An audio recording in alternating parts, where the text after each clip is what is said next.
कोई बीमार होता है तो उसका इलाज किया जाता है।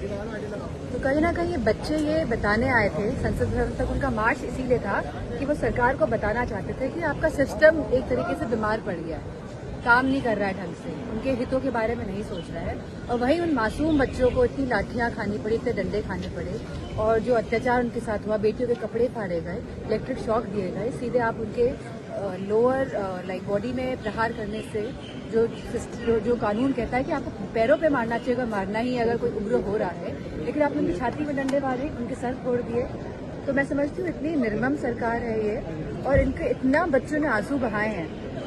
हम पूरा सोशल मीडिया आज बच्चों के आंसुओं से भरा हुआ है, और इनके बच्चों के मोती जैसे जो आंसू हैं उस पर भी सरकार रहम नहीं कर रही है। अभी भी अपने अहंकार के तले ये लोग रिफॉर्म्स नहीं कर रहे हैं एजुकेशन सिस्टम में, ये एजुकेशन मिनिस्टर को नहीं हटा रहे हैं। तो मैं तो केवल इतना ही कहना चाहूंगी, जब इतना बड़ा आंदोलन हो गया, जो इतने बच्चों ने किया, युवाओं ने किया, सब लोग इसमें शरीक हुए, तभी भी इस सरकार का जब दिल नहीं पगला है तो हमें इनसे कोई इस अहंकारी सरकार से उम्मीद नहीं करनी चाहिए, और बस मन में बिठाना चाहिए, वोट के माध्यम से हमको हराना है। एक यही हमारे पास एक हथियार है जिनको हरा के इनको यहाँ से हटाने का कार्य करना है। मैं अब से वो सवाल उन सवालों का जवाब दूंगी जो रेलेवेंट सवाल हैं, ठीक है।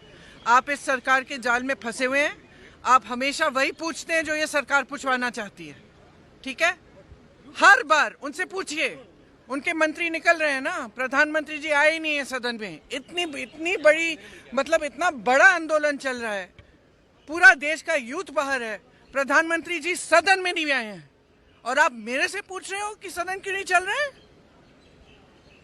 मुझसे पूछो कि क्या हो रहा है, स्टूडेंट्स के लिए क्या किया जा रहा है, स्टूडेंट्स के डिमांडों का क्या हो रहा है, ये पूछो ना, ये सारे सवाल पूछो। और ये जो मंत्री आ रहे हैं जा रहे हैं, इनसे पूछो इस्तीफा कब देंगे। आपने पूछा है, मैं जानना चाहती हूँ, आपने पूछा धर्मेंद्र जी से कि वो इस्तीफा कब देंगे। नहीं, आप बता दो, पूछा है कि नहीं। नहीं पूछा ना, आपने पूछा है, आपने पूछा धर्मेंद्र प्रधान जी से पूछा कि आप इस्तीफा कब दे रहे हैं, पूछा है आपने। जवाब दीजिए, यस और नो। नहीं, गोलमोल जवाब नहीं, गोल जवाब नहीं। आपने, ठीक है, आपने, हाँ, जवाब नहीं दे रहे ना। आपने अमित शाह जी से पूछा कि उन्होंने लाठियां क्यों चलवाई। आपने अमित शाह जी से पूछा कि इतने छोटे छोटे बच्चे अस्पताल में क्यों हैं, कि जब बाहर प्रदर्शन कर रहे हैं उनके माता पिता उनको फोन भी नहीं कर सकते क्योंकि आपने इंटरनेट काटा है, NSA लगा है, किस लिए, ये आतंकवादी हैं। पूछा है आपने। तो जब आप पूछेंगे ना इनसे, तब मैं आपके सवालों का जवाब